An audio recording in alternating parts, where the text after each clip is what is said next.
ನಮ್ಮ ಚಾನೆಲ್ಗೆ like, share ಮತ್ತು ಸಬ್ಸ್ಕ್ರೈಬ್ ಮಾಡಿ. ನಮಸ್ಕಾರಗಳು. ನಾವಾಡುವ ನುಡಿಯೇ ಕನ್ನಡ ನುಡಿ, ಚಿನ್ನದ ನುಡಿ. ದೀಕ್ಷಿತರ ಭಾಷಣ ಕೇಳಕ್ ಸಿಂಧಿಗೆ ಹೋಗಿದ್ದೆ. ಅಲ್ಲಿ ಆ ಸಂದರ್ಭದೊಳಗೆ ನನಗೆ ಅವ್ರ ಒಂದು ಮಾತನ್ನು ನನ್ನ ಜೀವನದೊಳಗೆ ಇನ್ಸ್ಪೈರ್. ಅವರು ದೇಶ ಬಚಾವ್, ಸ್ವದೇಶ ಬಚಾವ್ ಆಂದೋಲನ ಮಾಡ್ತಿದ್ರು. ಅವ್ರ ಒಂದು ಮಾತನ್ನ ಹೇಳಿದ್ರು, ಬಹಳ ಮುತ್ತಿನಂತ ಮಾತ, ಐತಿಹಾಸಿಕವಾದದ್ದು. ನೀವು ರಾಜೀವ್ ದೀಕ್ಷಿತರ ಭಾಷಣ ಕೇಳಿವ್ರಿ. ಫಸ್ಟ್ ಆಫ್ ಆಲ್ ಅವ್ರದೇ ಅಂದೇ ನಾವು ಪ್ರೇರಣೆಗೊಂಡಿವಿ. ಅವ್ರು ಏನ್ ಹೇಳಿದ್ರು, ನಮ್ಮ ದೇಶಕ್ಕ ಒಂದು ಕಂಪನಿ ವ್ಯಾಪಾರಕ್ಕೆ ಬಂದು, British company, East India company ವ್ಯಾಪಾರಕ್ಕೆ ಬಂದು 200 ವರ್ಷ ಆಳಿ ಹೋಯ್ತು. 30 ವರ್ಷ ಹಿಂದ್ ಹೇಳದ್ ಮಾತ ಅವಾಗ ಅವ್ರು ಹೇಳಿದ್ರು, ಇವತ್ತ ಭಾರತ ದೇಶದೊಳಗೆ 400 ವಿದೇಶಿ ಕಂಪನಿ ಅದಾವ, ಭಾರತಕ್ಕೆ ಉಳಗಾಲ ಅದ ತಿಳ್ಕೊಂಡ್ರಿ ಇವತ್ತು ನಮ್ಮನ್ನೇ ಪ್ರಶ್ನೆ ಮಾಡದ್ರ ಅವ. ಅದು ನಮಗ್ ಬಹಳ ಪ್ರೇರಣೆ ಆಯ್ತು. ನಾವೆಲ್ಲ ಅವಾಗ ವಿದೇಶಿ ಔಷಧ, ವಿದೇಶಿ ಗೊಬ್ಬರ ಅಂದ ಬಹಳ ಒಂಥರ ನಾವು ಇಂಪೋರ್ಟೆಡ್ ಬೆಳೆಸ್ತೀವಂತ ಹೆಮ್ಮೆಯಿಂದ ಹೇಳ್ಕೊತಿದ್ದೆವು. ಅದ್ರ ಪರಿಣಾಮಗಳ ಅರಿವಿಲ್ದೆ ಅದು ನಮ್ಮ ಮೇಲೆ ಇನ್ಸ್ಪೈರ್ ಆಯ್ತು, ಪರಿಣಾಮ ಆಯ್ತು. ಅವತ್ತಿನಿಂದ ನಾವು ರಾಸಾಯನಿಕ ಗೊಬ್ಬರಗಳು ಬಿಟ್ಟಿವು, ಎಲ್ಲ ವಿದೇಶಿ ಕಂಪನಿ ಔಷಧ ಹೊಡಿತಿದ್ದೆವು. ಅಮೆರಿಕನ್ ಔಷಧಿ ಅಂದ್ರೆ ಬಹಳ ಖುಷಿಯಿಂದ ಹೊಡಿತಿದ್ದೇವೆ. ಪರಿಣಾಮಗಳ ಅರಿವಿಲ್ಲ, ಯಾರೋ ಹೇಳ್ಯಾರ ಯಾರೋ ಕೇಳ್ಯಾರ ಅಂದಂಗ ಅದನ್ನ ನಾವು ಬಿಟ್ಟಿವಿ. ಆ ಸಂದರ್ಭದೊಳಗ ನನಗ ಒಂದು ಪುಸ್ತಕ ಸಿಕ್ತು, ಅತ್ಯದ್ಭುತವಾದ ಪುಸ್ತಕ. ಯಾವುದು ಅಂದ್ರೆ ಅದು ಜಪಾನ್ ದೇಶದ ಕೃಷಿ ಋಷಿ ಫುಕುವೋಕ ಬರೆದಂತ ಪುಸ್ತಕ, ಒಂದು ಹುಲ್ಲಿನ ಕ್ರಾಂತಿ. ಅದನ್ನ ಅವರು ಜಪಾನಿ ಭಾಷೆ ಒಳಗೆ ಬರೆದಿದ್ರು. ಅದನ್ನ ಇಂಗ್ಲಿಷ್ಕ ಅಮೆರಿಕನ್ ಸಾಹಿತ್ಯ ಒಬ್ರು ಅನುವಾದ ಮಾಡಿದ್ರು. ಆ ಇಂಗ್ಲಿಷ್ ಸಾಹಿತ್ಯವನ್ನ ಕನ್ನಡಕ್ಕೆ ಅನುವಾದ ಮಾಡಿ ಕೊಟ್ಟವರು ನಮ್ಮ ರಾಜ್ಯದ ಹೆಮ್ಮೆಯ, ದೇಶದ ಹೆಮ್ಮೆಯ ಕವಿ, ಸಾಹಿತಿ ಕುವೆಂಪು ಅವರ ಮಗ ಡಾಕ್ಟರ್ KP ಪೂರ್ಣಚಂದ್ರ ತೇಜಸ್ವಿ ಅವರು ಕನ್ನಡಕ್ಕೆ ಅನುವಾದ ಮಾಡಿಕೊಟ್ಟಿದ್ರು. ಏನ್ ಬುಕ್ ಹೆಸರು ಏನ್ರಿ ಸರ್? ಒಂದು ಹುಲ್ಲಿನ ಕ್ರಾಂತಿ. ಕನ್ನಡದೊಳಗ ನೋಡಿ, ರೈತ ಬಾಂಧವರು ಇದು ನೀವು ಕೇಳಬೇಕು. ಅದನ್ನ ಓದಿ ಇವ್ರ ಜೀವನ ಪರಿವರ್ತನೆ ಆಗ್ಯದ. ಒಂದು ಹುಲ್ಲಿನ ಕ್ರಾಂತಿ ಅಂತ ಒಂದು ಪುಸ್ತಕ ಅದ. ಬರೆದವ್ರು ಯಾರಂದ್ರಿ ಇನ್ನೊಮ್ಮೆ ಹೇಳ್ರಿ? ಬರೆದವರು ಕುವೆಂಪು ಅವ್ರ ಮಗ ಡಾಕ್ಟರ್ KP ಪೂರ್ಣಚಂದ್ರ ತೇಜಸ್ವಿ ಅವರು ಲೇಖಕರು, ಕನ್ನಡಕ್ಕೆ ಅನುವಾದ ಮಾಡ್ಯಾರ. ಅದನ್ನ ತಗೋರಿ, ಕಂಪಲ್ಸರಿ ಪ್ರತಿಯೊಬ್ಬ ರೈತನು ಒಂದು ಹುಲ್ಲಿನ ಕ್ರಾಂತಿ ಪುಸ್ತಕವನ್ನು ಓದಲೇಬೇಕಂತ ಹೇಳ್ತಾ ಇದ್ದಾರೆ. ಅದನ್ನ ಇಂಗ್ಲಿಷ್ನೊಳಗ ಒನ್ ಸ್ಟ್ರಾ ರೆವಲ್ಯೂಷನ್ ಅಂತ ಹೇಳಿ ಬರೆದದ್ದು ಆ ಪುಸ್ತಕ. ಆ ಪುಸ್ತಕದ ಆ ವಿಷಯದ ಮೂಲ ವಾಕ್ಯ ಏನು ಹೇಳಿದ್ರು ಅವರು ಫುಕುವೋಕ ಅವರು ಕನ್ನಡದೊಳಗೆ ಅಂದ್ರೆ, ನಾವು ಎಲ್ಲ ಏನ್ ಮಾಡ್ಬೇಕು ಅನ್ನೋದು ಹೇಳ್ತಾರೆ, ಅವರು ಏನ್ ಮಾಡಬಾರ್ದು ಅನ್ನೋದು ಹೇಳಿದ್ರು. ಅಂದ್ರ ಡೂ ನಥಿಂಗ್, ಇಂಗ್ಲಿಷ್ನೊಳಗೆ ಅವ್ರ ಪದ. ಡೂ ನಥಿಂಗ್ ಅಂದ್ರೆ ಏನ್ ಮಾಡಬಾರ್ದು. ಹಂಗಾಗಿ ಇದನ್ನು ನಮ್ಗ ಪ್ರೇರಣೆ. ಅವ್ರು ಸಮಾಜಕ್ಕೆ ಹೇಳಿದ್ರೆ ಬರೀ ರೈತರಿಗೆ, ಇಡೀ ಸಮಾಜಕ್ಕೆ ಏನ್ ಮಾಡಬಾರ್ದು. ಅವ್ರದ್ದು ಒಂದು ಮಾತಿನೊಳಗೆ ಹೇಳ್ಬೇಕಂದ್ರೆ ಫುಕುವೋಕರು ಮೂಲತಃ ಅವರು ವಿಜ್ಞಾನಿಗಳು, ರಾಸಾಯನಿಕ ವಿಜ್ಞಾನಿಗಳು. ಒಂದು ದೊಡ್ಡ ರಾಸಾಯನಿಕ ಕಂಪನಿ ಜಪಾನ್ದೊಳಗ ಕಂಪನಿ ಒಳಗ ಅವ್ರು ನೌಕರಿಗೆ ಹೋಗಿದ್ರು. ಅವರಪ್ಪ ಒಂದು ಊರು ಸರ್ಪಂಚ, ಚೇರ್ಮನ್ ಇದ್ರು. ಅವ್ರದ್ದು ಹಣ್ಣಿನ ತೋಟ ಇತ್ತು. ಅವ್ರ ಇತಿಹಾಸ ಹೇಳ್ಬೇಕಂದ್ರ ಜೀವನ ಚರಿತ್ರೆ, ಅವರಿಗೆ ಆರೋಗ್ಯ ತಪ್ಪಿದಾಗ ಆಸ್ಪತ್ರೆಯಲ್ಲಿ ಅಡ್ಮಿಟ್ ಆದಾಗ ಅವ್ರು ಸ್ವಂತ ಚಿಂತನೆ ಮಾಡಿದ್ರು, ನನ್ಗೆ ಯಾಕೆ ಆರಾಮ್ ತಪ್ಪಿತು. ಮನುಷ್ಯ ಮೂಲ ಮಾನವ ಹಣ್ಣು ಗಡ್ಡೆ ಗೆಣಸು ತಿಂದು 1000 ವರ್ಷ ಬದುಕಿದ್ನಂತ, ನಾನು ಹಣ್ಣ ತಿಂತೀನಿ, ನನಗೆ ಯಾಕೆ ಆರಾಮ್ ತಪ್ಪಿತು. ಇದು ತನ್ನ ಆತ್ಮವಿಮರ್ಶೆ ಮಾಡಿ ವಿಚಾರ ಮಾಡ್ತಾನ, ನನ್ನ ಹಣ್ಣಿನೊಳಗೆ ದೋಷ ಅದ. ಅವಾಗ ರಾಸಾಯನಿಕ ಕೃಷಿ ಬಂದಿತ್ತು ಆಗ್ಲೇ, ಅವರಪ್ಪನವ್ರು ರಾಸಾಯನಿಕ ಕೃಷಿನೇ ಮಾಡ್ತಿದ್ರು. ಹಂಗಾಗಿ ಬಂದು ಇವ ನಾನು ಒಕ್ಕಲ್ತನ ಮಾಡ್ತೀನಿ ಅಂತ ಹೇಳಿ ನೌಕರಿ ಬಿಟ್ಟು ಬಂದು ಒಕ್ಕಲ್ತನಕ್ ಬಂದ್ರು. ಒಕ್ಕಲ್ತನಕ್ ಬಂದು ಒಮ್ಮೆಲೆ ಸಕ್ಸಸ್ ಆಗಂಗಿಲ್ಲ. 2-3 ವರ್ಷ 7-8 ವರ್ಷ ಫೇಲ್ ಆಗೋದು, ಪಾಸ್ ಆಗೋದು, ಫೇಲ್ ಆಗೋದು ಮಾಡಿ ಮತ್ತೆ ಬಂದ್ರು, ಸಕ್ಸಸ್ ಆದ್ರು. 30 ವರ್ಷ ಹೊಲದೊಳಗೆ ಜಪಾನ್ದಂತ ಮುಂದುವರೆದ ರಾಷ್ಟ್ರದೊಳಗ ಗುಂಡು ಗುಡಿಸಲ್ದೊಳಗ ಅವ್ರು ಬದುಕಿದ್ರು. ಇವತ್ತು ಜಗತ್ ಪ್ರಸಿದ್ಧಿ ಆದ್ರು ಕೃಷಿ ಋಷಿ ಅಂತೇಳಿ. ನಮ್ಮ ಭಾರತದೊಳಗ ಋಷಿಗೆ ಅನ್ನುವಂತ ಪದಕ್ಕ ಅಗ್ರಿ ಅತ್ಯುನ್ನತ ಗೌರವ ಸ್ಥಾನ ಇದೆ. ಯಾಕಂದ್ರ ಆಧ್ಯಾತ್ಮಿಕದೊಳಗ ಶರಣರಿಗೆ ಸಂತರಿಗೆ ಅಷ್ಟೇ ನಾವು ಮಾಡ್ತೀವಿ. ಅದಕ್ಕ ಹೆಚ್ಚಿನ ಪದವಿ ಅಂದ್ರೆ ಋಷಿಕ್ಕಿಂತ ಮೇಲ್ ಪದವಿ ಯಾವುದಿಲ್ಲ. ಹಾ, ಹಿಂಗಾಗಿ ಅವ್ರು ಋಷಿ ಅನ್ಸೊಂಡಂತವ್ರದ್ದು ಪ್ರೇರಣಾ ನಮ್ಮ ಮೇಲೆ ಐತಿ. ಇವತ್ತಿಗೂ ನಮ್ಮ ಮನಿಯೊಳಗ ಅವ್ರ ಫೋಟೋ ಇಟ್ಟು ಪೂಜೆ ಮಾಡ್ತೇವೆ ನಾವು. ಅವ್ರಿಗೆ ನಾವು ನೋಡಿಲ್ಲ, ಅವ್ರಿಗೆ ನೋಡಿದವರು ಅವ್ರ ಸಮೀಪವರ್ತಿಗಳಿಗೆ ನಾವು ಸಮೀಪವರ್ತಿಗಳಿದ್ದೀವಿ. ಹಿಂಗಾಗಿ ಅದು ನಮಗೆ ಪ್ರೇರಣೆ ಆಯ್ತು. ಅವತ್ತಿಗೆ ನಾವು ಪೂರ್ಣ ನಮ್ಮ ತಲೆಯಿಂದೆಲ್ಲ ಆರೋಗ್ಯ ಬಿಟ್ಟು ಇನ್ನೇನಿಲ್ಲ, ಆರೋಗ್ಯಕ್ಕಾಗಿನೇ ಬೆಳೆಯೋದು, ಆರೋಗ್ಯಕ್ಕಾಗಿನೇ ಬರೋದು. ನಾವು ಎಷ್ಟ್ ದಿನ ಇರ್ತೇವೆ ಅನ್ನೋದು ಗೊತ್ತಿಲ್ಲ, ಆದ್ರೆ ಹೆಂಗ್ ಇರ್ತೇವೆ ಅನ್ನೋದು ನಮ್ ಕೈಯಾಗೈತಿ. ಅದನ್ನ ಜನರಿಗೂ ತಿಳಿಸೋಣ ಅಂತ ಹೇಳಿ ನಾನು ಎಲ್ಲೇ ಹೋದ್ರು ಬಂದ್ರು ಒಕ್ಕಲ್ತನ ಬಿಟ್ಟು ಬೇರೆ ಏನು ಮಾತಾಡೋಣ. ಆಗಲೇ ಒಂದು ಮಾತು ಹೇಳಿದ್ರಿ ನನ್ಗೆ ನೀವು, ನನಗೆ ನಡ್ಲಿಕ್ಕೆ ಬರ್ತಿದ್ದಿಲ್ಲ, ಕಾಲು ಎತ್ತಿ ಬಿಡ್ಲಿಕ್ಕೆ ಬರ್ತಿಲ್ಲ, ಈಗ ಹೊಲ ತುಂಬಾ ಓಡಾಡ್ತೀನಿ. ನೋಡಿ ರೈತ ಬಾಂಧವ್ರೆ, ಇದು ಯಾವ ದವಾಖಾನೆ ಹೋದ್ರೆ 1 ಲಕ್ಷ 2, 3 ಲಕ್ಷ 5 ಲಕ್ಷ ನೀವು ಹಣ ಹಾಕ್ತೀರಿ. ಆದ್ರ ಈ ಸಾವಯವ ಬರೇ ನವಣಿ ಅಕ್ಕಿ ಉಣ್ಣೋದ್ರಿಂದ ಜಾಯಿಂಟ್ ಪೇನ್ ಹೋಗಿ ಮೊದಲು ಕಾಲು ಎತ್ತಿಡ್ಲಿಕ್ಕೆ ಬರ್ತಿಲ್ಲ, ನಡೆಯಕ್ಕೆ ಬರ್ತಿಲ್ಲ, ಈಗ ಹೊಲ ತುಂಬಾ ಓಡಾಡ್ತೀನಿ ಈಗಾದ್ರು ಅಂತ ಹೇಳಿ. ಈಗ ಏಜ್ ಎಷ್ಟು ಸರ್? ಈಗ ನಂದು ಏಜ್ ಬಂದು 67 ಮುಗಿತ್ರಿ. 67ನೇ ವಯಸ್ಸಿನಾಗ ಓಡಾಡ್ತಾರೆ ಇವ್ರು. ನಮ್ ಕೂಡ ಇಷ್ಟೊತ್ತನ ಓಡಾಡ್ಯಾರಲ್ಲ.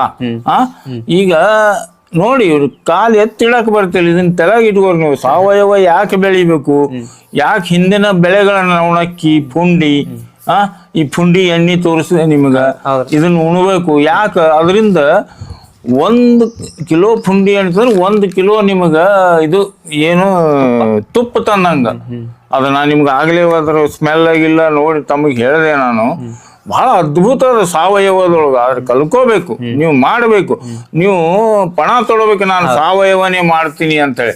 ನಾನೀಗ ನನ್ನ ಯೂಟ್ಯೂಬ್ ಚಾನಲ್ದೊಳಗೆ 200 ಜನರು ಸಾವಯವದ್ದೇ ಹೆಚ್ಚು ಯಾಕೆ ಮಾಡೀನಿ ಅಂದ್ರ, ಸಮಾಜಕ್ಕೆ ನೀವು ತಿನ್ಬೇಕು, ಸಮಾಜಕ್ಕೂ ಉಣಿಸ್ಬೇಕು. ಅವ್ರು ಹೇಳೋದು ಎಲ್ಲ ಸಾವಯವ ಹೇಳೋರು ಇದೆ. ಬರೇ ನಾವು ಏನ್ ಮಾಡಿದೇವು ಅಂದ್ರೆ ಬರೇ ರಾಸಾಯನಿಕ ಹಾಕಿ ಹೆಚ್ಚಿಗೆ ಬೆಳೆದು ಇದು ಮಾಡೋದು, ನಾವು ಇನ್ಕಮ್ ಮಾಡೋದು. ನಾವು ಒಬ್ರಿಗೆ ಕೆಮಿಕಲ್ ದ್ರಾಕ್ಷಿ ಬೆಳೆಯವ್ರಿಗೆ ಕೇಳ್ದೆ ನಾ, ಕೆಮಿಕಲ್ ಬಿಟ್ಟು ಸಾವಯವ ದ್ರಾಕ್ಷಿ ಬೆಳೆಕೆ ಬರೋಲ್ಲ ಅಂತ ಹೇಳೋದು. ಅಂತವ್ರು ಅದಾರ್ರಿ. ಜಮಖಂಡಿ ಹೋಗಿ ಜ್ಯೋತಪ್ಪನವ್ರ ಅಂತದಾರ್ರಿ, ಅವ್ರದ್ದು ಹೋಗಿ ಮಾಡಿದೆ. 3 ಎಕರೆದಾಗ ಸಾವಯವ ಮಾಡ್ತಾರ. ಹೊರಗೆ 30-40 ರೂಪಾಯಿ ಕೆಜಿ ದ್ರಾಕ್ಷಿ ಬೆಳಿತೀರ, ಅವ್ರು 125 ರೂಪಾಯಿ ಕೆಜಿ ಬೆಂಗಳೂರಿನವ್ರು ಬಂದು ಪ್ಯಾಕ್ ಮಾಡ್ಕೊಂಡು ಹೋಗ್ತಾರೆ. ಯಾಕೆ ಹೇಳ್ರಿ? ಯಾಕಂದ್ರೆ ಸಾವಯವ ಗ್ರೇಟ್ ಅಂತೆ ಮಾಡಿ ಹೋಗ್ತಾರ. ಅದಕ್ಕ ದಯಮಾಡಿ ಈಗ ನೋಡ್ರಿ, ನನ್ನ ಹೊಲದೊಳಗು ಸಾವಯವ ಕೇಸರ ಮ್ಯಾಂಗೋ ಬೆಳಿತೇನೆ. 600 ರೂಪಾಯಿಗೆ 1 ಡಜನ್. ಈ ಸಿಕ್ಕಾಪಟ್ಟೆ ಜನ ಓಡಿ ಪಾಳಿ ಹಚ್ಚಿ ಹೋಯ್ತಾರ. ಯಾಕ? ಸಾವಯವಕ್ಕೆ ಅಷ್ಟು ಕಿಮ್ಮತ್ತದ. ರೈತರು ಸಾವಯವ ಬೆಳಿಲೇಬೇಕು, ಸಮಾಜಕ್ಕೆ ನಾವು ಒಳ್ಳೇದನ್ನ ತಿನ್ನಿಸ್ಲೇಬೇಕು.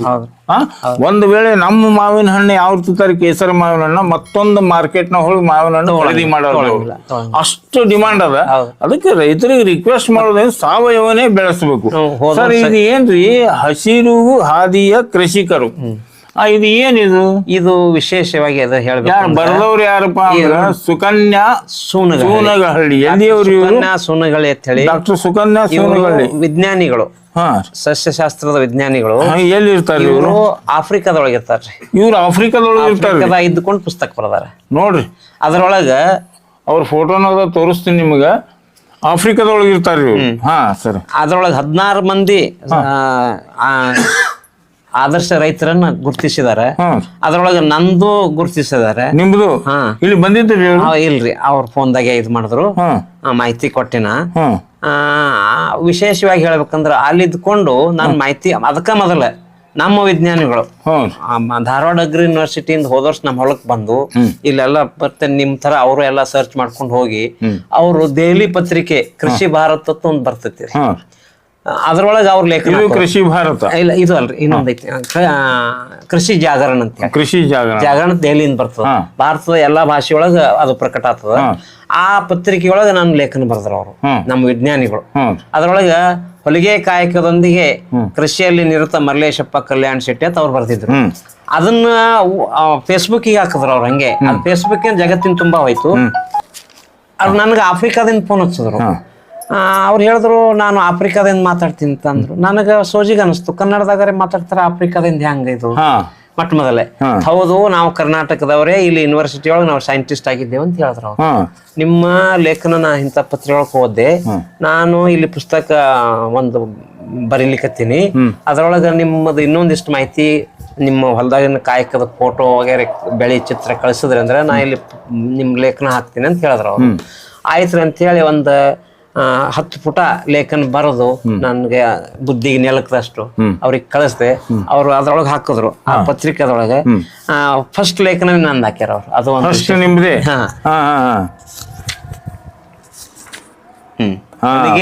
ಹೊಲಿಗೆ ವೃತ್ತಿಯೊಂದಿಗೆ ಕೃಷಿಯಲ್ಲಿ ಯಶಸ್ಸು ಕಂಡ ರೈತ ಮಲ್ಲೇಶಪ್ಪ. ನೋಡಿ, ಆಫ್ರಿಕಾದೊಳಗೆ ಇರ್ತಾವ್ರು ಕನ್ನಡದವರು, ಆಫ್ರಿಕಾದೊಳಗೆ ಸೈಂಟಿಸ್ಟ್ ಅದಾರ, ಲೆಕ್ಚರರ್ ಅದಾರ. ಇದು ನೋಡ್ರಿ, ಇದು ಫಸ್ಟ್ ಚಾಪ್ಟರ್ ಇವ್ರದೇ ಬರ್ದಾರ. ಮತ್ತ ಎಲ್ಲಾ 15 ಮಂದಿ ರೈತರದು ಲೇಖನ ಅದಾವ, ನನ್ನದು ಲೇಖನ ಐತಿ. ಅದ್ರ ನನ್ನ ವಿಷಯನೇ ಬೇರೆ, ಅವ್ರದೇ ಬೇರೆ. ಅವ್ರೆಲ್ಲ ಲಕ್ಷ ಕೋಟಿ ಗಟ್ಲೆ ಬೆಳೆದವ್ರ. ಅವ್ರ ಮುಂದೆ ನಂದು ಲಕ್ಷನೂ ಇಲ್ಲ, ಕೋಟಿನೂ ಇಲ್ಲ. ಅದ ಯಾಕಂತ ಕೇಳಿದ್ರೆ ಕೋಟಿ ಕೊಟ್ಟರು ಆರೋಗ್ಯ ಸಿಗಂಗಿಲ್ಲ. ಅದರ ಆಹಾರದ ಒಂದು ಕಾಳಿನೊಳಗು ಆರೋಗ್ಯದ ಅಮೃಷಿ ಜಾಗರಣ ಪತ್ರಿಕೆ ಒಳಗ ನಮ್ಮ ವಿಜ್ಞಾನಿಗಳು ಬಂದು ನನ್ನ ಸಂಗಟ ವಿಚಾರ ಮಾಡಿ ಹೊಲದೊಳಗೆಲ್ಲ ತಿರುಗಾಡಿ ನೋಡ್ಕೊಂಡು ಅವರು ಪತ್ರಿಕಾ ಲೇಖನ ಬರೆದ್ರು. ಸರಿ, ಅದ್ರಲಿಂದ ಅವ್ರು ಫೇಸ್ಬುಕ್ಗೆ ಹಾಕಿದ್ರು. ಹಂಗೇನೆ ಫೇಸ್ಬುಕ್ಗೆ ಹಾಕಿದ್ರೆ ಜಗತ್ತು ತುಂಬಾ ಹೋಯ್ತು ವಿಷಯ. ಅವರು ಯಾರು ಫೇಸ್ಬುಕ್ ನೋಡ್ತಾರ ಅವ್ರಿಗೆ ಮಾಹಿತಿ ಸಿಗ್ತದ. ಆಸಕ್ತಿ ಇದ್ದವ್ರು ಓದ್ತಾರ. ಓದಿ ನನಗೆ ಅವರು ಡಾಕ್ಟರ್ ಸುಕನ್ಯಾ ಸೂನಗಳ ಹಳ್ಳಿ ಅಂತ ಹೇಳಿ ಮಂಡ್ಯದವರು, ಅವರು ಅಲ್ಲಿ ಮಂಡ್ಯ ಕಿನ್ಯಾ ದೇಶದೊಳಗ ನೈರೋಬಿ ಪಟ್ಟಣದೊಳಗ ರಾಜಧಾನಿ ಕಿನ್ಯಾ ದೇಶದ್ದು, ಅಲ್ಲಿ ಅಗ್ರಿ ಯೂನಿವರ್ಸಿಟಿ ಒಳಗ ಅವರು ಸೈಂಟಿಸ್ಟ್ ಆಗಿ ವರ್ಕ್ ಮಾಡ್ತಾ ಇದ್ದಾರೆ. ಅವ್ರು ನನಗೆ ಹೇಳಿದ್ರು ಫೋನ್ದಾಗ, ನೀವು ವಿಚಾರಗಳನ್ನ ಎಲ್ಲ ತಿಳ್ಕೊಂಡಿನಿ, ಇನ್ನೊಂದಿಷ್ಟು ನನಗೆ ಮಾಹಿತಿ ಬೇಕಾಗ್ಯದ. ನೀವು ಎಷ್ಟು ಶಿಕ್ಷಣ ಓದಿರಿ, ನಿಮ್ಮ ಕುಟುಂಬ ಹೆಂಗ, ಹಿರಿಯರ ಹೆಂಗ, ಏನ್ ಮಾಡ್ತಿದ್ರು, ಇದೆಲ್ಲ ನನಗೆ ವಿವರಣೆ ಕೊಟ್ರಿ ಅಂದ್ರೆ ನಾ ಪುಸ್ತಕ ಬರೀತೀನಿ ಅಂತ ಹೇಳಿದ್ರು. ಅದೆಲ್ಲ ವಿವರಣೆವಾಗಿ ಬರೋದು ಒಂದು PDF ಮಾಡಿ ವಾಟ್ಸಪ್ ಮಾಡಿದೆ. ಅವ್ರು ಅದನ್ನ ಹಸಿರು ಹಾದಿಯ ಕೃಷಿಕರು ಅಂತ ಹೇಳಿ ಬರದಾರ. ಈಗ ನಿಮಗಿದೇನು ಬರದ ಮೇಲೆ ಇಷ್ಟೆಲ್ಲ ಅವ್ರು ಸಾಹಿತ್ಯ, ಒಬ್ಬ ಆಫ್ರಿಕಾ ಇದ್ದು ಸೈಂಟಿಸ್ಟ್ ಕನ್ನಡದವ್ರು ಇದ್ದು ನಿಮ್ ಬುಕ್ ಬರೆದ್ರು. ಅದರಿಂದ ಇಲ್ಲಿ ಯಾರಾದ್ರೂ ನೋಡ್ಲಿಕ್ಕೆ ಬಂದಿದ್ರ ನಿಮಗ ಆ ಲೇಖನ ಓದ್ದವ್ರು? ಫೋನ್ದೊಳಗೆ ಬಹಳ ಮಂದಿ ಸಂಪರ್ಕ ಮಾಡಿ, ಬಟ್ ಇಲ್ಲಿಗೆ ಬಂದಿಲ್ಲ. ಉಡುಪಿಯಿಂದ ಮಾತಾಡ್ರ ಆ ಲೇಖನ ಓದಿ. ಆಮೇಲೆ ಇದು ನಮ್ಮಲ್ಲಿ ಬೆಂಗಳೂರ್ಲಿಂದ ಇದು ಪತ್ರಿಕೆ ಕೃಷಿ ಭಾರತ, ನಾನು ಸಬ್ಸ್ಕ್ರೈಬರ್ ಇದಕ್ಕೆ. ಕೃಷಿ ಭಾರತ ಇದ್ರೊಳಗೆ ಒಳ್ಳೆ ಮ್ಯಾಗಝಿನ್ ಇದು. ಚಂದ್ರಶೇಖರ್ ಬಾಳಿ ಅಂತೇಳಿ ಅದರದ್ದು ಸಂಪಾದಕರು. ಬಾಳಿ, ನಾನು ಇದ್ರ ಸಬ್ಸ್ಕ್ರೈಬರ್ ಇದ್ದೀನಿ. ಹೌದ್ರಿ. ಅವರು ನನಗೆ 2-3 ಸಾರಿ ಫೋನ್ದಾಗ ಮಾತಾಡಿದ್ರು, ಇಂಟರ್ವ್ಯೂ ಮಾಡ್ತೀವಿ ನಿಮ್ಗೆ, ಇಂಟರ್ವ್ಯೂ ಮಾಡ್ತೀವಿ ಅಂತ ಹೇಳಿ. ನಾನೇ ಅವ್ರಿಗೆ ಸಿಕ್ಕಿತ್ತಿಲ್ಲ. ಹಿಂಗಾಗಿ ಒಂದ್ಸಾರಿ ಇಂಟರ್ವ್ಯೂ ಮಾಡಿದ್ರು. ಅವರು ಇದು ಪುಸ್ತಕದಾಗ ಬರೆದ್ರು. ಅದು ಬಹಳ ಖುಷಿ ಆಯ್ತು ನನಗೆ. ನಾನು ಇಲ್ಲೇ ಇದ್ಕೊಂಡು ನನ್ನ ವಿಷಯಗಳೆಲ್ಲ ತುಂಬಾ ಮಂದಿ ಹಿಡಿಸ್ಯಾವ. ಅದೊಂದು ಹೆಮ್ಮೆ. ಸಾವಯವ ಕೃಷಿ ಮಾಡಿದ್ದು. ಇದು ಓದಿ ಉಡುಪಿಯಿಂದ ಫೋನ್ ಬಂತು ನನಗೆ. ಕಾರ್ಕಳದವ್ರು ಫೋನ್ ಹಚ್ಚಿದ್ರು, ಒಬ್ರು ರೈತರು. ಬಾರಿ ಬಂತಾಡಿರಿ, ಅದ್ರ ಅವ್ರ ಸಂಗಟ ಚರ್ಚೆ ಮಾಡಿರಿ ವಿಷಯ ನಿಮ್ದೆಲ್ಲ ನಾನು ಓದಿ ಖುಷಿ ಆಯ್ತು ಅಂತ ಹೇಳಿ ಮುದ್ದೆ ಬೆಳದಿಂದ ಫೋನ್ ಹಚ್ಚಿದ್ರು. ಆಮೇಲೆ ನೀವು ಹಚ್ಚದ್ರಿ. ಹಿಂಗೆಲ್ಲ ನನಗೆ ಖುಷಿ ಆಯ್ತು. ಈಗ ಉದ್ಯೋಗದೊಳಗೂ ಇವತ್ತಿಗೆ ಚಾಲು ಇದ್ದೀನಿ ನಾನು. ಉದ್ಯೋಗ ಟೇಲರಿಂಗ್ ಬಗ್ಗೆ ಹೇಳಿದ್ರಿ, ನೀವೊಂದು ಮಾತು ಹೇಳಿದ್ರಿ. ಈಗ ಒಂದು ಬ್ಲೌಸ್ ಪೀಸಿಗೆ 40-50 ಸ್ಟಿಚಿಂಗ್ ಕೊಟ್ರ ಇಲ್ಲಿಗೆ ಬಂದು ಎಷ್ಟು ಕೊಡ್ತಾರೆ? 400 ರೂಪಾಯಿ ಕೊಡ್ತಾರೆ. ನೋಡಿ ವೀಕ್ಷಕರೇ, ಸಿಟಿ ಒಳಗೆ 40-50 ಒಂದು 100 ತೋತಾರ ಅಂತ ತಿಳ್ಕೊರಿ ನೀವು ಬ್ಲೌಸ್ ಸ್ಟಿಚಿಂಗ್. ಇವ್ರ ಹತ್ರ ಬಂದ 400. ಎಲ್ಲಿವರೆಗೆ ಬರ್ತಾರಂದ್ರೆ ನೀವು? ಎಲ್ಲ ಬಿಜಾಪುರದವ್ರು, ಬಿಜಾಪುರದಿಂದ ಬರ್ತಾರ, ಇಂಡಿಯಿಂದ ಬರ್ತಾರ, ಚಿಕ್ಕ ಬಡಸಲಿಗೆಯಿಂದ ಬರ್ತಾರ, ಚಡ್ಚಾಣದವ್ರು ಬರ್ತಾರ, ಹಳ್ಳಿಯವರೆಲ್ಲ ಇರ್ತಾರೆ. ಇಲ್ಲಿ ಹೊಲದೊಳಗ ಟೇಲರಿಂಗ್ ಮಾಡಿ ಅಷ್ಟು ಹೆಚ್ಚಿಗೆ ಕೊಟ್ಟು ಇದು ನೋಡ್ರಿ ಶರ್ಟ್ ಹೊಲ್ದಿರಲ್ಲ ಸರ್. ಏನ್ ವಿಶೇಷ? ಇದು ನೇರು ಶರ್ಟ್ ಸರ್. ಏನ್ ವಿಶೇಷತೆ ಇದ್ರದ್ದು ವಿಶೇಷ ಅಂದ್ರೆ ನೀವು ಎಲ್ಲರೇ ಒಂದು ಗುಂಜಿ ಎಳಿ ಕಾಣಿಸ್ತದೆ ನೋಡ್ರಿ, ಓಪನ್ ಆಗಿ ಜೋತ್ಯಾಡೋದು. ಇಲ್ರಿ, ಕಾಣಿಸಲ್ಲ. ಕಂಪ್ನಿ ವರ್ಕ್ ಇದ್ದಂಗ ನಂದು ಯಾವಾಗ್ಲೂ. ಹೌದನ್ರಿ? ಅಷ್ಟು ಒಂದು ಶರ್ಟ್, ನೇರು ಶರ್ಟ್ ಹೊಲಿಬೇಕಾದ್ರೆ ಎಷ್ಟು ತಗೋತೀರಿ? ಈಗ 600 ರೂಪಾಯಿ ತಗೋತೀನಿ. 600 ರೂಪಾಯಿ ಒಂದ್ ನೇರು ಶರ್ಟ್. ಈಗ ಈ ಪಠಾಣತ್ ಹೊಲಿತಾರ ಗೊತ್ತ? ಹೌದ್ರಿ, ಹೊಲಿತೀರಿ. ಶೇರ್ವಾನಿ ಅವ್ರು ಏನ್ ತಂದ್ ಕೊಡ್ತಾರ ಅದೆಲ್ಲ ಹೊಲಿತೀವಿ. ಶೇರ್ವಾನಿನೂ ಹೊಲಿತೀರಿ? ಪ್ಯಾಂಟ್ ಶರ್ಟು ಹೊಲಿತೀವಿ. ಪ್ಯಾಂಟ್ ಶರ್ಟಿಗೆ 1200 ರೂಪಾಯಿ ತಗೋತೀವಿ ನಾವು. 1200 ರೂಪಾಯಿ ತಗೋತೀವಿ. ಊರಾಗ 400-500. ಈಗ ಒಂದು ಪಠಾಣ್ ಡ್ರೆಸ್ ಹೊಲ್ದು ಕೊಡ್ಬೇಕಾದ್ರೆ ಎಷ್ಟು? 1200 ರೂಪಾಯಿ ತಗೋತೀವಿ. 1200 ರೂಪಾಯಿ ತಗೋತೀವಿ. Pyjama shirt. ಇದು ಯಾವ ಕ್ಲಾತ್ ರೀ ಸರ್ ಇದು? ಇದು ಟೆರಿಕಾಟ್ ಐತ್ರಿ. ಟೆರಿಕಾಟ್ ಅಂತ ಕಾಟನ್ ಬರ್ತಾವ್ರಿ, ಅವನು ಹೊಲಿತೀವಿ. ಹಾ. ಇವು ಬ್ಲೌಸ್ ಅದಾವ್ರಿ, ಇನ್ನ ಐರನ್ ಮಾಡಿಲ್ಲ. ಇವಕ್ಕೆ ಒಳಗಿನ ಮಗ್ಲ ಅವ್ರಿಗೆ ಕೊಡ್ರಿ ಅಕ್ಕೋರ್ ಕೈ. ಒಳಗಿನ ಮಗ್ಲ ಐತ್ರಿ. ಇದ್ರೊಳಗೆ ಎಲ್ಲಿ ಒಂದು ಗುಂಜ. ಇದ್ರೊಳಗೆ ಏನು ವಿಶೇಷತೆ? ಯಾಕೆ ಇಲ್ಲಿ ಬಂದು ನಿಮ್ಗೆ 400 ಕೊಟ್ಟು ಹೊಲಿಸ್ಬೇಕು? ಕರೆಕ್ಟ್ ಕೂಡಿಸ್ತಾರ್ರಿ, ಮೈ ತಕ್ಕ ಕೂಡಿಸ್ತಾರ್ರಿ. ಅಂಡ್ ಇದು ಹೊಲಿಗಿನೂ ಗಟ್ಮುಟ್ ಇರ್ತಾವ, ಒಟ್ಟ ಉಚ್ಚಂಗಿಲ್ಲ, ಒಟ್ಟ ಉಚ್ಚಂಗಿಲ್ರಿ, ಹರಿತನಾನು ಉಚ್ಚಂಗಿಲ್ಲ. ಅಲ್ಲ ಅದೇನು ವಿಶೇಷತೆ? ನೀವು ದಾರ ಚಲೋ ದಾರ ಉಪರಿಸ್ತೀವ್ರಿ, ಪಾಲಿಸ್ಟರ್ ದಾರ. ಇವಾದ್ರೂ ಹಂಗೆ? ಹೌದು, ಪಾಲಿಸ್ಟರ್ ದಾರ ಪರಿಚಯ ಮಾಡಿದವನೇ ನಾನು. ಒಂದು ಬ್ಲೌಸ್ ಹೊಲಿಬೇಕಾದ್ರೆ 400 ರೂಪಾಯಿ ತಗೋತೀರಿ? 400 ರೂಪಾಯಿ. ಮತ್ತೆ ಅವ್ರಿಗೆ ಈಗ ನಾವು ಗಂಡಸ ಮಕ್ಕಳು ನಾವು ಲೂಸ್ ಉಡ್ತೀವಿ, ಹೆಣ್ಮಕ್ಳು ಲೂಸ್ ಉಡ್ಲಿಕ್ಕೆ ಆಗಂಗಿಲ್ಲ, ಅವ್ರ ಬಿಟ್ಟೆ ಉಡ್ಬೇಕಾಗಿರ್ತದೆ. ಮತ್ ನಮ್ ಶರೀರ ಇದ್ದಂಗ ಅವ್ರ ಶರೀರ ಇರಂಗಿಲ್ಲ, ಆಕಾರಗಳು ಬೇರೆ ಬೇರೆ ಸೈಜ್ ಇರ್ತಾವ ನೋಡಿ. ಇವೆಲ್ಲ ಜಿಗ್ಜಾಗ್ ಹಾಕಿರಿ? ಹೌದ್ರಿ, ಓರ್ಲಾಕ್ ಇರ್ತಾರ. ಓರ್ಲಾಕ್ ಪದ್ಧತಿ ಹೊಲಿತೀರಿ ಅನ್ನಂಗ ಐತೆ. ಒಂದೇ ಎಳಿ ಟಿಬ್ಬಿ ಕೆಳಗ್ ಸರಿ ತಂದ್ರ ಬಿಚ್ಚೆ ಬಿಟ್ರಿ ಬಿಚ್ಚಿ ಹೊಲ್ತಾರ. ಏನೇ ಮಿಸ್ಟೇಕ್ ಆದದ್ ನನ್ಗೆ ಗೊತ್ತಾಗಬೇಕ್ರಿ, ಜನರಿಗೆ ಗೊತ್ತಾಗಬಾರ್ದು. ಆ ಮಿಸ್ಟೇಕ್ ಆದದ್ದು ಇಲ್ಲಿಂದ ಇಷ್ಟು ಬರೋದ್ರಾಗ ಅದು ತಿಳಿತೈತಿ ನನಗೆ. ಇಲ್ಲಿ ನೋಡ್ರಿ ಅಂಚಿಗೆ ಹೊಲಿಗೆ ಹಾಕಿನಿ, ಅಂಚಿ ಲೈನ್ದಾಗ ನೋಡ್ರಿ ಎಲ್ಲಾರ ಏನ್ರಿ ಫರಕ್ ಅನಿಸ್ತದ? ನೋಡ್ರಿ ವೀಕ್ಷಕರೇ, ಇವರು ಟೇಲರಿಂಗ್ದೊಳಗೆ A1 ಸುತ್ತಮುತ್ತ ಬಿಜಾಪುರ, ಚಿಕ್ಕಪಡಸಲ್ಗಿ, ಅಲ್ಲಿಂದ ಇಲ್ಲಿಂದ ಕಸ್ಟಮರ್ ಬಂದು ಇಲ್ಲಿ ಹೊಲದೊಳಗೆ ತಂದು ಕೊಟ್ಟು ಹೋಗ್ತಾರ ಅವ್ರು. ಇವ್ ನೇರ್ ಶರ್ಟ್ ಒಬ್ರು ಸ್ವಾಮಿಗಳದ್ರಿ ಇದು. ಅವರು ಹಿಂಗೆ ಪುರಾಣ ಶಾಸ್ತ್ರ ಹೇಳೋ ಸ್ವಾಮಿಗಳು. ಅವ್ರಿಗೆ ಅವ್ರ ಶಿಷ್ಯರು ಇಲ್ಲಿ ತದ್ದೇವಾಡಿ ಒಳಗ ಅವ್ರು ನಮ್ಮಲ್ಲಿ ಅವ್ರ ಅಪ್ಪ ಅವರೆಲ್ಲ ಹೊಲಿಸೋದ್ರಿಂದ ಅವ್ರು ನಮ್ಮಲ್ಲಿ ಒಬ್ರು ಟೇಲರ್ ಅದ್ರ ಇಲ್ಲೇ ಬರ್ರಿ ಅಂತ ಹೇಳಿ ಕರ್ಕೊಂಡು ಬಂದಿರಿ. ಅವ್ರು ಕಾರ್ ತಗೊಂಡ್ ಬಂದಿದ್ರು ಹೊಸಲ್ಕಿಲಿ. ವಿಶೇಷ ನಿಮ್ಗೆ ಈಗ ವೀಕ್ಷಕರೇ ನೋಡಿ, ಇವರಲ್ಲಿ ಇಲ್ಲಿ ಎಷ್ಟು ಕಿಲೋಮೀಟರ್ ಆಗುತ್ತೆ ಸರ್ ಇದು? ಇದರಿಂದ ಚಡ್ಚಾನ್ ರೋಡ್ ಇಲ್ಲ, ಇದು ಜಳಕಿಯಿಂದ ಎಷ್ಟು ಕಿಲೋಮೀಟರ್? ಜಳಕಿಯಿಂದ ಒಂದು 8-10 ಕಿಲೋಮೀಟರ್. ನಿಮ್ ತೋಟ ಈ ಜಳಕಿಯಿಂದ 8-10 ಕಿಲೋಮೀಟರ್ ಆಗುತ್ತೆ, ಹೌದಲ್ರಿ? ಚಡ್ಚಾನ್ ಹೋಗೋ ದಾರಿ ಒಳಗ ರೈಟ್ ಸೈಡ್ ಹೊಳದ್ರ BK ಲೋಣಿ ಅಂತ ಬರುತ್ತೆ, ಹೌದಲ್ರಿ? ಅಲ್ಲಿ ಬಂದ್ರ ನೋಡಿ ವೀಕ್ಷಕರೇ, ನಾವು ಇವ್ರ ಫೋನ್ ನಂಬರ್, ಅಡ್ರೆಸ್ ಹಾಕಿರ್ತೀನಿ ಸ್ಕ್ರೀನ್ ಮೇಲೆ, ಡಿಸ್ಕ್ರಿಪ್ಷನ್ ನಲ್ಲಿ ಹಾಕಿರ್ತೀನಿ. ನಿಮ್ಗೆ ಒಂದು ಶರ್ಟ್ ಒಂದು ಬ್ಲೌಸ್ ಹೊಲಿಸಿ ನೋಡ್ರಿ ಇವ್ರ ಹತ್ರ ಇಷ್ಟು ಡಿಮಾಂಡ್ ಅದ ಅಂತ ಹೇಳ್ತಾ ಇದ್ದಾರೆ ಅವರು. ಇಂಥ ಅಡವಿ ಒಳಗ ಅಷ್ಟು ದೂರದಿಂದ ಜನ ಬಂದು ಇವ್ರಿಗೆ ಕೊಟ್ಟು ಹೋಗ್ತಾರ. ಒಬ್ಬ ಸ್ವಾಮಿಗಳು ಕೊಟ್ಟು ಹೋಗ್ಯಾರಂತ ಇವ್ರು ನೆಹರು ಶರ್ಟ್. ನಿಮ್ ಪಠಾಣ್ ಡ್ರೆಸ್ ಹೊಲಿತಾರ. ಒಮ್ಮ ಹೊಲದ್ರು ಅಂದ್ರ ಆ ಹರಿತನ ಹೊಲಿಗೆ ಹುಚ್ಚುದಿಲ್ಲ ಅಂತ ಹೇಳ್ತಾರ ಅವ್ರು. ಇದೇ ವಿಶೇಷತೆ ಅವ್ರದ್ದು. ಪ್ರತಿಯೊಂದು ನೀವೇನ್ ಹೇಳಿದ ಪ್ಯಾಂಟ್ ಶರ್ಟ್ ಅನ್ನು ಹೊಲಿತಾರ. ನೋಡಿ ಒಮ್ಮೆ ಟ್ರೈ ನೋಡ್ರಿ, ಅಕ್ಕಪಕ್ಕದವ್ರು ಟ್ರೈ ಮಾಡ್ರಿ, ದೂರ್ನವ್ರಂತರೂ ಬಿಡ್ರಿ, ಸುತ್ತ ಬಿಜಾಪುರ ಡಿಸ್ಟಿಕ್ ದವ್ರು ಬಂದು ಟ್ರೈ ಮಾಡ್ರಿ. ಈಗ ಇನ್ನೊಂದು ವಿಶೇಷ ನಿಮ್ಗೆ ಹೇಳ್ಬೇಕು, ಸಿರಿಧಾನ್ಯದೊಳಗ ಈ ಹಿಂದಿನ ವರ್ಷ 2023 23-24 ಜಿಲ್ಲಾ ಮಟ್ಟದ ಪಾಕ್ ಸ್ಪರ್ಧೆ ಏರ್ಪಡಿಸಿದ್ರು. ಅದು ಏನು ವಿಶೇಷ ಅಂದ್ರೆ ಅದಕ್ಕ ಮೊದಲು ತಾಲೂಕ್ ಮಟ್ಟದಾಗ ಏರ್ಪಡಿಸಿದ್ರು. ನೀವು ಸಿರಿಧಾನ್ಯದೊಳಗೆ ಎಷ್ಟು ಅಡಿಗೆ ಮಾಡ್ಕೊಂಬರಿ ಅಂತ ಹೇಳಿದ್ರು. ನಾವು ಒಂದೇ ನವಣಿ ಅಕ್ಕಿ ಒಳಗ ಒಂದೇ ದಿವಸನೊಳಗ 4-5 ತಾಸಿನೊಳಗ 15 ತರದ ತಿನಿಸು ಮಾಡ್ಕೊಂಡು ಹೋಗಿದ್ದೇವೆ. ಇದು ರೆಕಾರ್ಡ್. ಇದು ನವಣಿ ಅಕ್ಕಿ ಒಳಗ ನವಣಿ ಅಕ್ಕಿ ಏನೇನ್ ತಿನಿಸು ಮಾಡಿದ್ರಿ? ಅದ್ರೊಳಗೆ ನೋಡ್ರಿ ಉಪ್ಪಿಟ್ಟು ಮಾಡಿದ್ದೇವು, ಆಮೇಲೆ ಪಲಾವ್, ಉಪ್ಪಿಟ್ರಿ, ಇಡ್ಲಿ, ಚಕ್ಲಿ, ಉಂಡಿ, ಹೋಳ್ಗಿ, ಇದು ಅನಾರಸ, ಸೇವಾ, ಚೂಡ ಎಲ್ಲ ಮಾಡ್ಕೊಂಡು ಹೋಗಿದ್ರಿ. ಹಪ್ಪಳ, ಕುರುಡಿಗೆ, ಸಂಡಿಗಿರಿ. ಅದ್ರದ್ದು ಅಗದಿರಿ ಫಸ್ಟ್ ಪ್ರೈಸ್. ಆನಂತರ ಇಂಡಿಗಿರಿ ಮೊದಲು ತಾಲೂಕು ಫಸ್ಟಿಗಿರಿ. ಆನಂತರ ಜಿಲ್ಲಾ ಮಟ್ಟದ್ದು ಸ್ಪರ್ಧಾ ಐತಿ, ಪೇಪರ್ನ ಜಾಹಿರ್ ಬರ್ತಾರೆ. ಅದನ್ನ ಬಂದ್ ಹೇಳಿದೆ. ಅವಾಗೂ ಎಲ್ಲೇ ಹೋಗುವ ಅವಸರಿತ್ತು ನಮಗ, ಎಲ್ಲೇ ಊರಕ್ಕೇರಿ. ಹಂಗೆ ಬಂದ್ ಬಳಕೆ ಎಲ್ಲಿ ಹೋಗುದಾತ್ರ ಇವ್ರು ಬೇಜಾರ್ ಮಾಡ್ಕೊಂಡಿದ್ರು. ಅಂತ ಬೇಜಾರ್ ಮಾಡ್ಕೊಂಡಿಲ್ಲ, ನಿನ್ ಕೈಲಿ ಆದ್ರ ಮಾಡ್ರಿ, ಆಗ್ಲಿ ನೋಡ್ಲಿಕ್ ಹೋಗೋಣ, ಮಾಡ್ದವ್ರು ನೋಡೋದ್ರಿಂದನೂ ನಾವು ಪ್ರೇರಣೆ ಆಗ್ಲಿ ಅಂತೇಳಿ ವಿಚಾರ ಮಾಡಿದೆವು. ಆ ನಂತರ ಮುಂಜಾಳೆದ್ದು ಸ್ಪಾಟ್ ನಿರ್ಧಾರ ತಗೊಂಡ್ರು ಮಾಡ್ಕೊಂಡು ಹೋಗೋಣ್ರಿ ಅಂತ ಹೇಳಿ ಅದ್ರೊಳಗೆ ನಾವ್ ಏನ್ ಮಾಡಿದೆವು, 1-2 ದಿವಸ ಮುಂಚಿತವಾಗಿ, ಮುಂಜಾಳೆದಲ್ಲ ಸಾರಿ 2 ದಿವಸ ಮುಂಚಿತವಾಗಿ ಅವ್ರಿಗೆ ನಾ ಏನ್ ಹೇಳಿದ್ದೆ, ನವಣಿ ಅಕ್ಕಿ ಒಳಗೆ ಅವಲಕ್ಕಿ ಮಾಡಿ ಅದ್ರ ಚೂಡ ಮಾಡೋಣ.